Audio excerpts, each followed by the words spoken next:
I love this place. This was the beginning of my politics, right? That's right. And it treated me well right from the beginning. Mr. President, do you feel that the Say what? do you feel that the president? Mr. President, why did you decide to shake up your leadership team in Minnesota and send Tom? I do that all the time. I shake up teams. Everybody here, these are a lot of owners of farms and places, and you shake up your team. If they can't do the crops fast enough, they go. Look, we have an incredible team. We did something that nobody said was possible. We didn't go back to Congress and ask for legislation. We closed the border, and in the last 8 months, they have, and this is actually hard to believe, nobody crossed the border, right? Nobody. They say nobody. I don't even know if that's possible. But you know, it's Democrats that do the report. It's a very liberal group that does that report. It's a very important report. And for 9 months, I guess 8 months, 9 months, we have nobody coming into our country unless they come in legally. We want them to come in legally. You need people to work for you. But we did something that I would say people thought that was absolutely impossible, and we were able to do it. So we're very honored by what's happened to our country. In addition, we have $18 trillion coming in, building plants, building auto factories, building AI factories. Like no other country in the world has done what we've done in the last year. And I think it's the most successful first-term president. There's never been a year like this in the history of the country. For a president.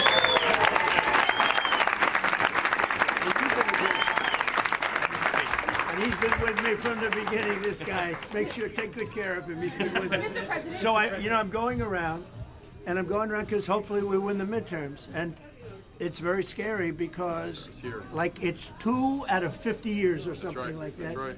For some reason, when a president wins, Republican or Democrat, even if they're a good president, and hopefully I'm a great president, based on the first year, I'm a great president. And we had a great first term, too. People don't really, we rebuilt our military. We had phenomenal financial numbers, but I think this term's blowing away really every term.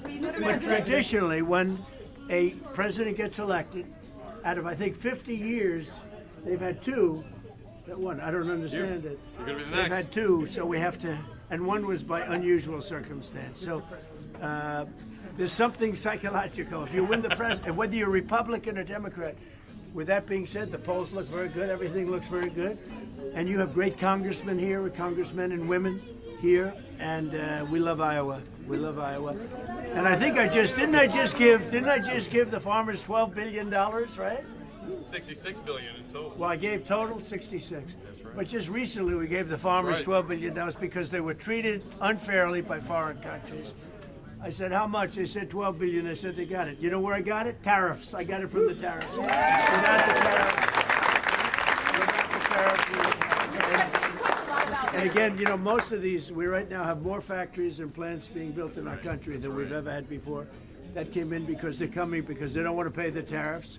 So I said, if you build here, you don't have to pay tariffs. So it's great. Mr. President, you talked a lot about. Are you comfortable, Mr. President, with the current value of the dollar? Do you think it's declined too much? No, I think it's great. I mean, the value of the dollar. Look at the business we're doing. No, dollar's doing great. You want to see it decline? You know, it's very interesting. If you look at China and Japan, I used to fight like hell with them because they always wanted to devalue their yen. You know that? The yen and the yuan.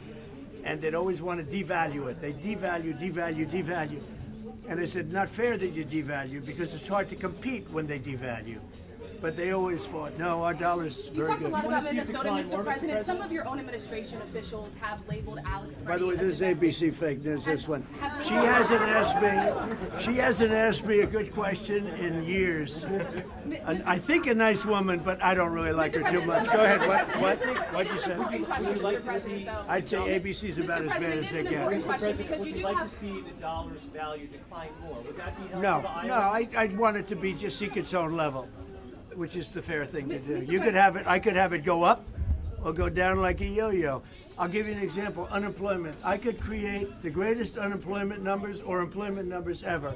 All I have to do is hire 3 million people and put them into the federal government, and you have 10 people, you know, for one job, right? That's right. And what we've done is we've cut the federal employees and they've gone to the private sector. But if I wanted, I could hire 1 million people tomorrow, put them in the federal government, and she'd be writing a story. Unbelievable employment. Unbelievable Do you agree employment. with the But we assessment? have great unemployment numbers. Yeah.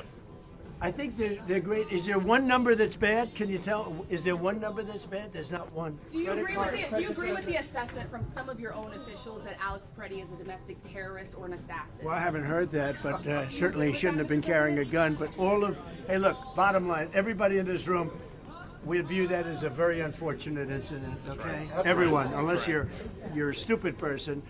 Very, very unfortunate incident. I don't like that he had a gun. I don't like that he had 2 fully loaded magazines. That's a lot of bad stuff.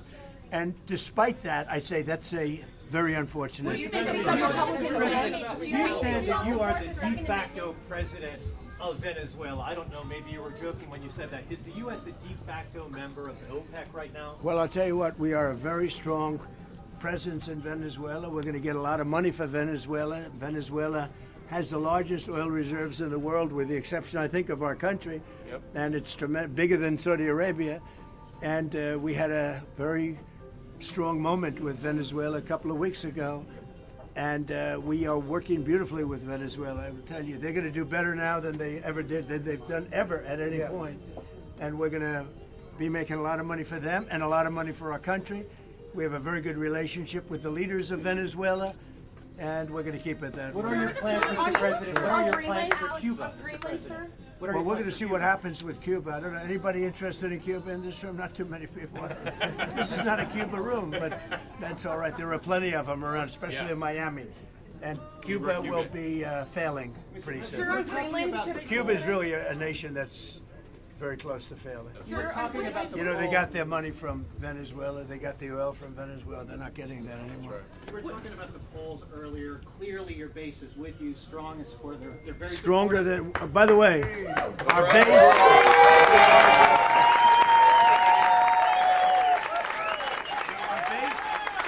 Our base is with us. I think they're the best poll numbers, the real poll numbers. I think we have the best poll numbers we've ever had. Think of it, if I were to run again, if I run again, would anybody be happy about it? You know, so we have the best poll numbers we've ever had. Thank you all very much. I appreciate it. अमरीकी सदर Donald Trump की तकरीब में गुफ्तगू जारी थी। उनका कहना था कि हमने अपना बॉर्डर महफूज बना दिया, अमरीका में तेल की कीमतें कम कर दी, हज़ारों जुराइम पेशा अनासर को वापस भेज दिया गया। अब हमारे मुल्क में कोई भी गैर कानूनी तौर पर नहीं आ रहा। अमेरिका में $18 ट्रिलियन की सरमायाकारी आ रही है। हमने अपनी फ़ौज को मजबूत तर कर दिया है। टैरिफ की वजह से अमरीकी सनतों को फ़रोग़ मिल रहा है। वेनेज़ुएला में सऊदी अरब के बाद सबसे बड़े तेल ज़खायर हैं। अब हमारे वेनेज़ुएला के साथ बहुत अच्छे ताल्लुकात और मामलात हैं, ऐसा कहना है अमरीकी सदर डोनाल्ड ट्रंप का। वो कुछ ही देर पहले तकरीब में थे और वहाँ गुफ्तगू कर रहे थे, जहाँ पर उनका कहना था कि हमने अपना बॉर्डर महफूज बना दिया है, अमरीका में तेल की कीमतें कम कर दी हैं, हज़ारों जुराइम पेशा नासिर को वापस भेज दिया गया। अब हमारे मुल्क में कोई भी गैर कानूनी तौर पर नहीं आ रहा।